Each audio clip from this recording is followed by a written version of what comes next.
Greetings, neighbors. This is Reflections, program sponsored by Paducah Cooperative Ministry, where we do God's work with human hands. We're glad you're here. My name is Gregory Waldrop, and I'm the pastor at Fountain Avenue United Methodist Church, and I'm one of the co-hosts for the Reflections show. My other co-host is Karen Winkel. Karen is from the United Church of Paducah. We're glad to have Karen with us this whole year as co-host. Welcome, Karen. Thank you. It's good to be here. Today we have an exciting program, I think, that enables us to converse together with two area pastors about a select passage from the beginning of the Gospel of John. We have Dr. Dan Owen from Broadway Church of Christ and Dr. David West from Margaret Hank Cumberland Presbyterian, and they're here to share with us the excitement and the struggle of dealing with the text, which is what we're called to do, is I think to keep digging for the challenge of new insight and new understanding, even as we rest in the truth it tells, truth it proclaims. So I'm excited, and I'll ask each of you to just share just a little bit about your ministry and whatever you care to say, we'd love to hear. Well, I'm Dan Owen. I'm the minister for the Broadway Church of Christ. I have been there, I suppose, almost 19 years. We love Paducah. We love the people here, and it's just I appreciate your invitation to be a part of this discussion. Thank you for having me. Here, yeah. And I've been at Margaret Hank Cumberland Presbyterian for a year and a half now, and it's a church that has experienced decline over a period of years, and now we're building back. And we're one of those churches that instead of fleeing from the neighborhood, we're ministering to the neighborhood. And we're just beginning to see some real results from that effort. And I appreciate being part of this. And you invited a new co-pastor to be on the team there? Dr. Clayton Beasley is our associate pastor now, and he's key to making inroads within the neighborhood. Good gift. Well, we are glad both of you are here. Let's turn right to the text. We're going to work this whole year through the Gospel of John. And so, being the first Bible study of this new year, we're going to start with John 1. We have the real excitement to have Dan Owen, who can bring the word straight out of the Greek text. He'll be reading from the Greek text and translating as he goes. Let's attend to the reading and listen for the Word of God. Beginning with verse 1. The Word existed in the beginning. The Word was with God, and the Word was divine. He was in the beginning with God. All things came to be through Him, and without Him nothing came to be that came to be. In Him was life, and that life was the light of men. And the light is still shining in the darkness, and the darkness has not overcome it. There was a man sent from God whose name was John. He came for a testimony, that he might bear testimony concerning the light, so that all might believe through him. He was not the light, but that he might bear witness concerning the light. He was the true light, which lights every man coming into the world. He was in the world, and the world was made through him, but the world did not know him. He came into his own things, but his own people did not receive him. For as many as did receive him, to them he gave authority to be children of God, even to those who believe on his name, who were born not of blood, nor of the will of the flesh, nor of the will of man, but born of God. And the Word became flesh, and lived for a while among us, and we beheld his glory, glory as of the only begotten of the Father, full of grace and truth. Good gift. Thank you very much. Good gift. I'm wondering what strikes us as we hear that word. One of the first things that strike me is the very idea that it would be the word, singular, rather than the words. So we're talking about more than speech. We're talking about where what God does, and obviously through Christ, what is done is not just something that is spoken, but something that is done. It's all the same thing to Him. So it makes me recall the Genesis account, you know, and God said, Right. and then all sorts of things happened. Mm-hmm. And God said again, and all sorts of other things happened. And but with Christ, it even goes beyond just the idea of creation in the sense of nature or things, but it also very quickly has to do with human beings, where even John comes into the picture as part of the creation story. And so that word, that whole idea of saying the Word was in the Yeah. beginning, and Right. It's been part of the witness from the very earliest portion of the biblical testimony, hasn't it? The word, if we might, logos, means thought or mind or a thought expressed. And the interesting thing was that the ancient Greeks outside of Christendom used this term to express the mind of deity, the operating force of the created universe.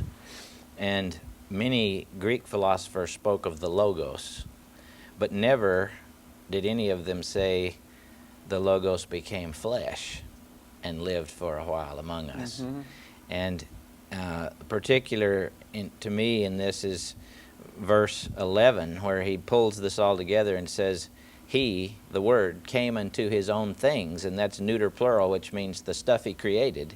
He came unto His own things. Stuff, yeah. And then it says, and His own people did not welcome Him. He created them.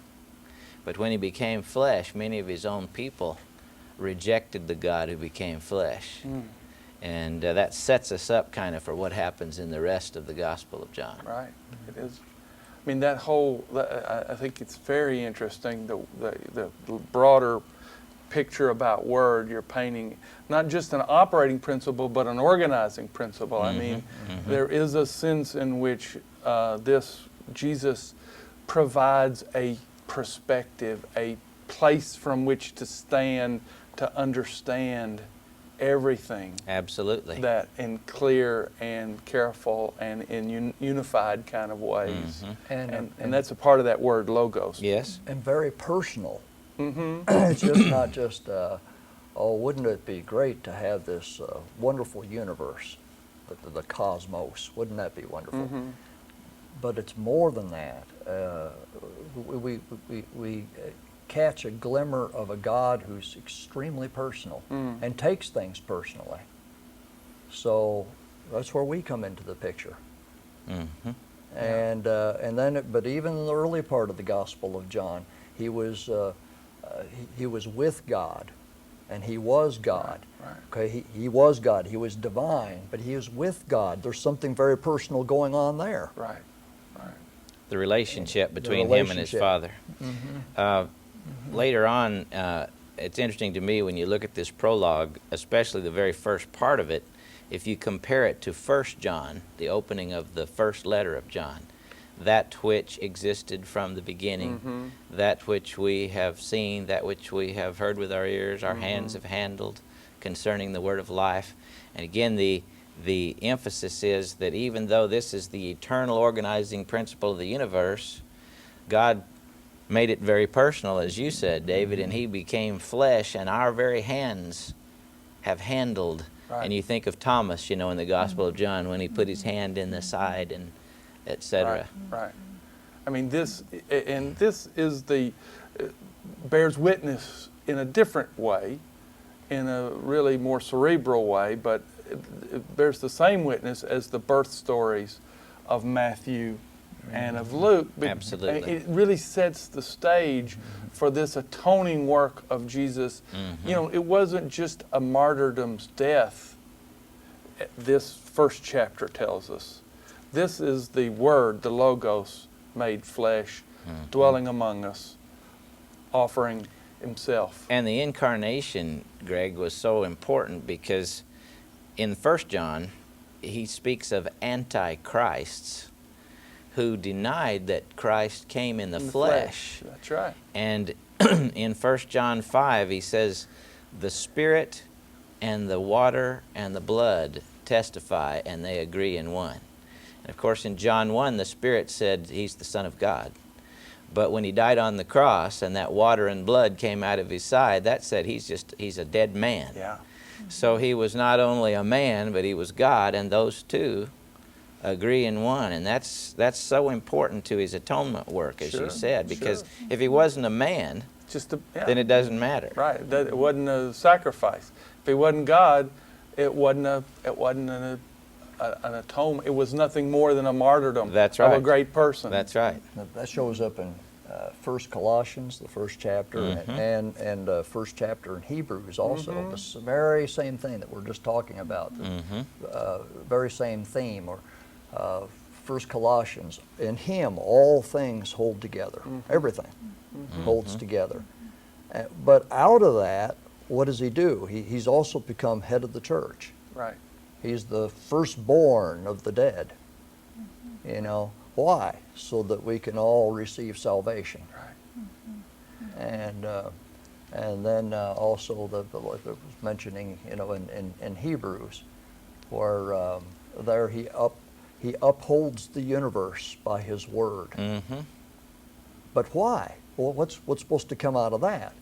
Then out of that is the whole idea of so that where he's referred to as thou art the only begotten Son, you know, but also it spills into us, or we become those other sons, we become those other daughters. We also become sons of God. I struggle with this text because it is so cosmic and so mystical. And as we're talking, I'm thinking, would I ever choose during the season of Advent to preach from John? You know, we're preaching from other texts during that time. And I'm thinking about, you know, the tension that I feel around that it's so much easier, I think, to relate to the entry of Christ into the world in terms that are far more human. And this challenges, at least for me, my mind, if we're talking about the mind of God and the expression of that mind in the Word who is this living good news.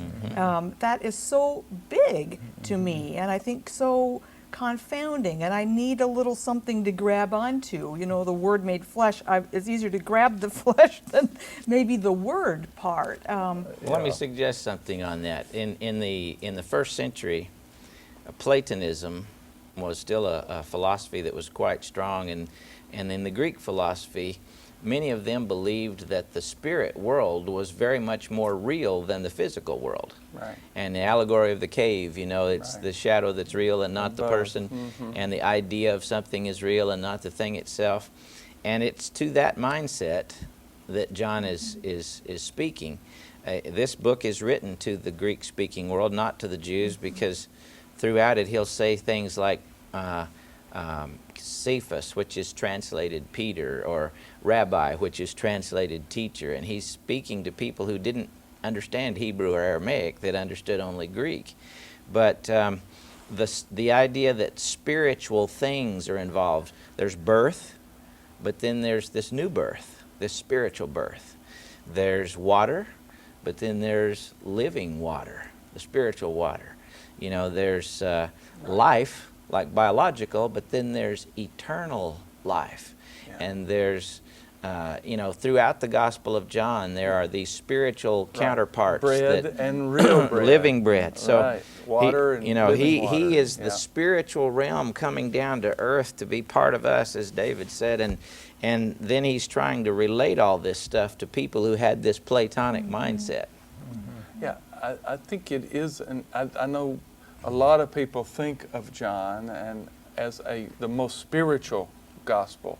However, I do think it is so grounded in the everyday reality. I mean, all of the incidents and all of the various chapters are so simple and real, and they record in such detail that it really helps guard us from the temptation to spiritualize this gospel, to make it into intentions or something cerebral or something just going on in the heavens and not a transformation. Then we never have Emmanuel, God with us. That's right. That's right. I thought it was interesting what you were saying. We have sometimes can't translate, the word in heaven to, to what happens among human beings, and I was thinking of the Old Testament, Proverbs 8, where even in the Old Testament, and talks about where he's the master workman, but the master workman, he's with the one who's creating all, and the creator and this other person whom we understand to be the Word in the Gospel of John, or Jesus of Nazareth later on, is there's delight in his presence. It's not just a matter of that he's a craftsman, but there's delight, and then he also gets his joy in delighting in the sons of men, as Proverbs put it. And it's all connected. And the whole idea of sending John, Preparation. Yeah, that's right. And that's we right. too, we are spiritual beings, and I think that's one thing the Gospel of John points out. We're talking as if it's hard to connect with the spiritual, but to really connect with who we are souls, we are spirits, and our spirit needs living bread, and our soul will die of thirst without the living water and without the new wine. And we have the heart pumping life, but our spirit needs the spiritual life, and it's only Jesus, only the living Word that can provide those things. That's what the Gospel of John is really This about. glorious marriage of spirit and flesh. Yes. I mean, that is the image here. But if we deny our spirituality, if we deny our soul, if we go through this life as if we're just flesh, then we've missed the entire point. And we become a human invention then. That's really what we become. We're chromosomes Or a and machine. genes. Yeah, just a machine. We got Another- certain traits from biology, instead of we're also born from above. That which is born of the flesh is flesh, but that which is born of the Spirit is spirit. Right. And that's part of John's teaching as we go along. Again, this glorious marriage, either part of which we, to eliminate, would be to really misstate the wholeness of what God had imagined. But for our viewers out there, if they're watching this is a nice theoretical discussion. But are our viewers out there paying attention to their soul and the health of their soul? Or are they going about their lives as if they are just genes and chromosomes and Pleasures and happinesses and frustrations, right? I came across a story about this little girl, and there was it was storming outside. It was a terrible storm, and she became frightened. And her father came beside her and said, it's all right. Jesus is with you. He loves you. Everything's going to be okay. And then she wasn't very satisfied with that answer. And she said, I want a Jesus with skin on him. Yeah. And I think that's what's happened here. The Word became skin and dwelled among us. Yeah. And as Dan suggests, invites all the various skins of the community to live the Word, live out that Word, to embody, to incarnate that To Word. know God. If man does not know God, John 17:3, this is eternal life, that they should know thee, the only true God, and he whom thou didst send, even Jesus Christ. Right. So if we don't come back to God and find God, then we never really do what we're designed by God to do. Right. Yeah. Even that whole warning in I think 5, John 5, about searching the Scriptures, but the Scriptures point to me and to that embodiment of God, that aim, that idea that God had in mind for all of us, for all of life. This wonderful conjoining, spirit and flesh. Between God and man. Growth, fullness, completion, all of that. Well, here's a question. All right, I'm always kind of coming at things a little bit differently. Would Jesus have been able to be the Word made flesh and not rely on language? How is that word expressed beyond human language? When I send my congregation out after a worship service, I tell them to go forth to proclaim the good news, but also to be that good news. And I think one of the challenges of faith is to move beyond the ability simply to articulate it, to be able to reference the sayings of Jesus, but as Christ was that Word made flesh, his flesh was doing the speaking, I think, not just his his mouth. It wasn't what he was communicating verbally. It was his values, his priorities, who came first for him, what was foremost in his mind. And that's very challenging, I think, to begin to understand that we too are called then to express that good news in a way beyond spoken word.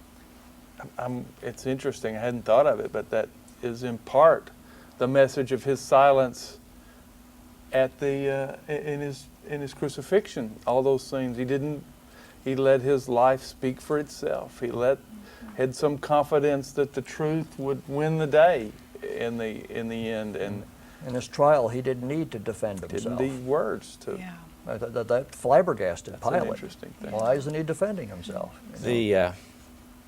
I never like either ors. I like both ends, especially in the Gospel of John, because truly the Word was flesh, and by looking at his life and his character and example, we see God. He that has seen me has seen the Father, John 14:9. But the words of Jesus, the articulations of Jesus that are revealed. John 6:63, the word that I have spoken, the same is spirit and the same is life. It's through the revelations of Jesus. He whom God sent speaketh the words of God, for he giveth not the Spirit by measure to him. Or John 7:16, my teaching is not mine, but his who sent me. So if you hear the words of Jesus and let them soak into your soul, those are a vehicle to bring us to God. And to think that we can have one or the other, I think, is a terrible mistake. But we got to have both things, both things. And I think this is a important issue. Words really can be helpful and clarifying and help to guide and discern this organizing principle and the ways to put the world together. However, there are plenty among us who do not have words. Some of our mentally retarded and developmentally delayed neighbors whose lives are without it. And I think this highlighting being ensures that they are included in this salvation as well. And that regardless of their abilities, God, the Word becomes flesh, is communicated, is offered, is shared, and response is possible. outside of words. I mean, I think it has some large. You know what you're heading towards too. You are too. The idea of being children of God. Oh, what do children know? You know, you didn't say I've called you to be intellectuals. Well, you know, to be an intellectual is a tool to help other people. Right. You know, but that's not the aim. That's not what we're becoming. To get back to what you were talking about, Paul Tillich wrote a book, The Courage to Be. We become a certain type of person, which speaks volumes, you know. And who do we become? We become a child of God. You know, we don't rely upon our faculties entirely. We don't rely upon our senses entirely. But at the same time, we're not all, by virtue of being on the planet, children of God in the sense that John would speak of, because he says here in verse 12, as many as received him, to them gave he the power to become children of God, even to them who were born. So there's something beyond being a human. Right. There has to be an acceptance of Christ and that new birth in order to be a child of God in the sense that he's talking about here. Now, all children, and you spoke of those that have limitations, all children are, as far as I'm concerned, biblically are safe with God anyway, and such people. But the issue at stake here is man accepting the wonderful gift that God has offered and accepting a relationship with and God. Welcoming that relationship. And not all men do nurturing that. Not all people do that. Men or women. I'm just speaking generically. But really, that's accepting who we are. Yes. Or What we're meant to be. Yes. Yeah. Yes. That's right. Good gift. Good gift. Well, any last thing that you two have, any last insights here? We're within a minute of winding up. Any? Well, I thought you were going to say last words, and I was getting worried. Well, no, not last words. Just insights here. I would say that the Gospel of John is not just key towards understanding that particular gospel, but if we link it to how the rest of the Gospels express themselves, even something as boring as the genealogy in Luke and in Matthew, Right. and then we can see that we're related to the family, and he's related to us. Exactly. It's a two-way street. Sure. And I would say that if you want to know why you need Jesus, Gospel of John is the place to go, because your soul can't live without the living bread and the living water, and he's the resurrection and the life, and he's the bringer of the new birth, and he's so many things that we just can't do without. Yeah. We are thrilled that we've had these two doctors of the church with us for your insights and care. And we're thrilled you all have been with us as well. We hope you'll join us at all of our programs of reflections, the program sponsored by the Paducah Cooperative Ministry, where we do, all of us together, God's work with human hands. We'll see you again the next time. Shalom.